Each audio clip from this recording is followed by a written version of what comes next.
విడుదల చేసిన జీవో 38 ప్రకారం బదిలీల ప్రక్రియ చేపట్టాలని డిమాండ్ చేస్తూ కోటిలో వైద్య విద్య సంచాలకుల కార్యాలయం ముందు ప్రభుత్వ వైద్యుల సంఘం ధర్నా చేపట్టింది. జీవో విడుదలై నెల రోజులు గడుస్తూ అధికారులు నిర్లక్ష్యం వ్యవహరిస్తున్నారని అసోసియేషన్ అధ్యక్ష కార్యదర్శులు డాక్టర్ నరహరి, డాక్టర్ లాలూ ప్రసాద్ ఆరోపించారు. బదిలీలపై తమకు ఎలాంటి మార్గదర్శకాలు అందలేదు అంటూ హెచ్ఓడీలు మాట్లాడుతున్నారన్నారు. ప్రభుత్వం జారీ చేసిన జీవో 38 ప్రకారం ఆఫ్లైన్లో బదిలీలు చేపట్టాలని కోరారు. ప్రభుత్వ వైద్యుల సంఘం 2010లో ఏర్పాటైందని, తెలంగాణ ఉద్యమంలో తాము కీలకంగా వ్యవహరించమని తెలిపారు. బదిలీలలో తమ సంఘానికి ప్రాధాన్యత ఇవ్వాలని వారు విజ్ఞప్తి చేశారు. తర్వాత గవర్నమెంట్తో కూడా చర్చలు జరిపిన తర్వాత ప్రెస్ మీట్ పెట్టాలి ఖచ్చితంగా అని చెప్పేసి ఒక కంక్లూజన్కి వచ్చి ఈరోజు మీడియా మిత్రులకు తెలియజేయాలి, ఖచ్చితంగా ప్రజలందరికీ తెలియాలనే ఉద్దేశంతో మీటింగ్ పెట్టడం జరిగింది. ఈరోజు మేము దాదాపు 10 ఏళ్ల నుండి తెలంగాణ ఉద్యమంలో పార్టిసిపేట్ చేసి తెలంగాణ ఉద్యమంలో కొట్లాడి ఇక్కడ ఉన్నటువంటి Telangana government doctors association form చేసిన తర్వాత మరి తెలంగాణ వచ్చిన తర్వాత నన్ను బాగుపడుతుందేమో అని చెప్పేసి ఇక్కడ ఉన్నటువంటి ఆంధ్ర అధికారుల పెత్తనమే నడుస్తుంది.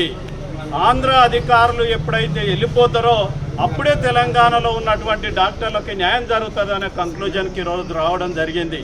ఇక్కడ ఉన్నటువంటి ఆంధ్ర అధికారులు ఎవరైతే ఉన్నారో director of medical education, academic, తర్వాత అడ్మినిస్ట్రేటివ్ ఇద్దరు కూడా ఆంధ్ర వాళ్ళే, అడిషనల్ డైరెక్టర్ ఆంధ్ర వాడే, తర్వాత ఇక్కడ ఉన్నటువంటి మరి అందరు కూడా ఆంధ్ర అధికారుల పెత్తనంలో మరి విమలా థామస్ అనే ఆంధ్ర అధికారే ఉన్నది, మరి డాక్టర్ వాణి అని ఇక్కడ అందరు కూడా మరి ఆంధ్ర పెత్తందారుల సమక్షంలోనే మరి డైరెక్టర్ ఆఫ్ మెడికల్ ఎడ్యుకేషన్ నడుస్తుందని చెప్పేసి గౌరవ ముఖ్యమంత్రి గారు మిగతా మంత్రులందరూ కూడా ఆలోచించాల్సిన అవసరం ఉన్నది అని చెప్పేసి మేము మీడియా మిత్రులకు తెలియజేస్తా ఉన్నాం. జీవో 38 ట్రాన్స్ఫర్స్ జీవో వచ్చిన తర్వాత మరి మేము మా మీటింగ్ పెట్టిన తర్వాత, గవర్నమెంట్ మీటింగ్ పెట్టిన తర్వాత ఎక్కడ కూడా డీవియేషన్ చేయము, జీవో 38 ఫాలో అవుతామని చెప్పేసి మేము ఒక రిప్రజెంటేషన్ ఇచ్చినాం. అది ఏంటి అంటే మీకు అందరికి కూడా మేము చెప్తాము. ఆ ట్రాన్స్ఫర్స్ జీవో గైడ్ లైన్స్ ఏవైతే ఉన్నాయో అందులో మినిమం 2 సంవత్సరాల ఎలిజిబిలిటీ ఉన్న వాళ్ళకి కొంతవరకు రిలాక్సేషన్ ఇవ్వండి. ఆ 2 సంవత్సరాల ఎలిజిబిలిటీ ఎవరై అంటే మీ అందరికీ తెలియదు.